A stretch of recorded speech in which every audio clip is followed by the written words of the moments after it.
What's up YouTube, this is Collect Pokemon and today we are going to review another card. This card, it's a very interesting one. I've been going around, watching people play decks and stuff, and a lot of the time what they play is going to be a good reflector of what it's going to be expensive or what it's going to be valuable in the English set, because a lot of the Japanese sets gets released 2 or 3 months earlier, and it gives us our head start to see what kind of card is going to be worth the money.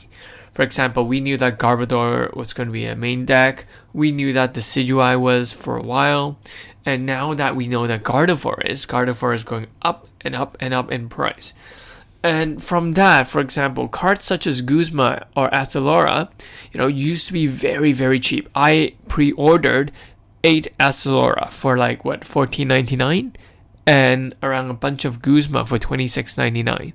So, the price has gone up substantially. So I believe that, by knowing what kind of card is popular in the Japanese set, you guys will get a good idea of what kind of card is good in the English set.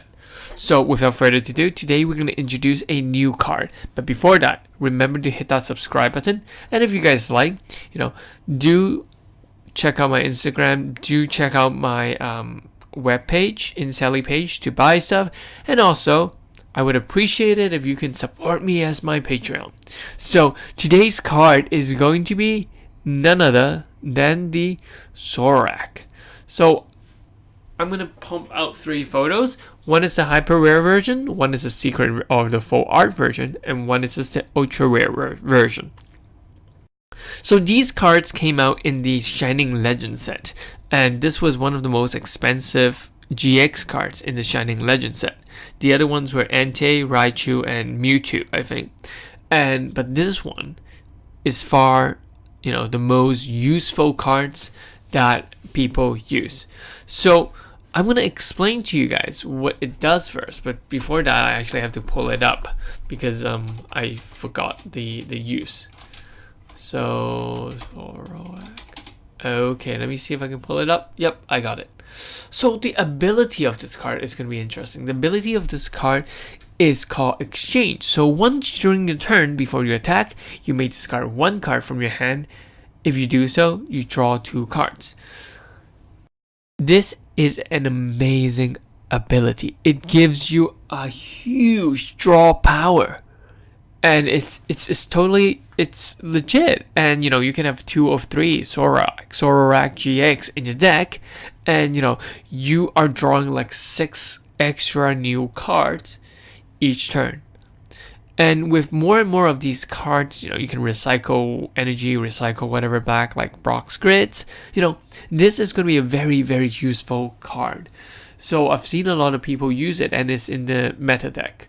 So and then the other attack is for 2 double colorless energy. For 1 double colorless energy, it's called Raya Beat, 20 times damage. This attack does 20 damage to each Pokemon you have in play. So this is not too interesting, but a lot of people use this card for its ability. So that's that. This card goes really well with Tapu Lele. It goes really well, I've seen it with Gardevoir. So it's an interesting card. But as a collectors, we have to rate the value of this card as usual. As a collector's value, I would say it's only a 1 star.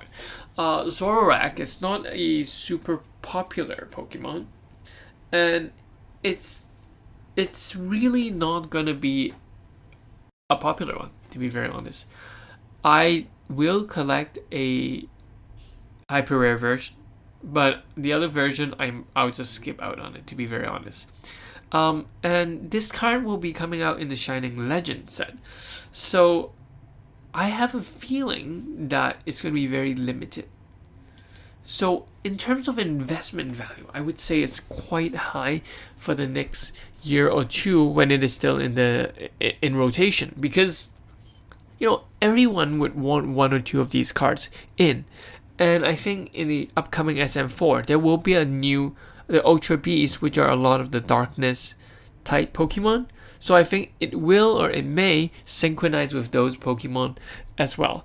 So investment value, I mean, if you pull this from the Shining Legend ETB, I would definitely hold on to it for a bit, because the price of this card will rise. Is it going to be like a Tapu Lele? No. But it's going to go around the price of a Gardevoir, I would say, because it's just a very useful card, to be very honest. So that is my thoughts. So obviously, the price is going to go up. So this card hasn't been released in the English. Should you collect the Japanese version? No, because it's not that playable. I mean, there's no collector's value in it, but then it's playable. But because a lot of the American plays the English set, so I would not invest money into the Japanese set. But for the English set, I would totally, try to grab some at a low rate, and most likely sell it a week, 2 weeks, or 3 weeks, or even longer in the long run, because I think this card will retain its value. So that is pretty much it. This is a very short, again, video. So hit that subscribe, support me on Patreon, and check out my selling pages. Peace out for now, guys. This is Collect Pokemon.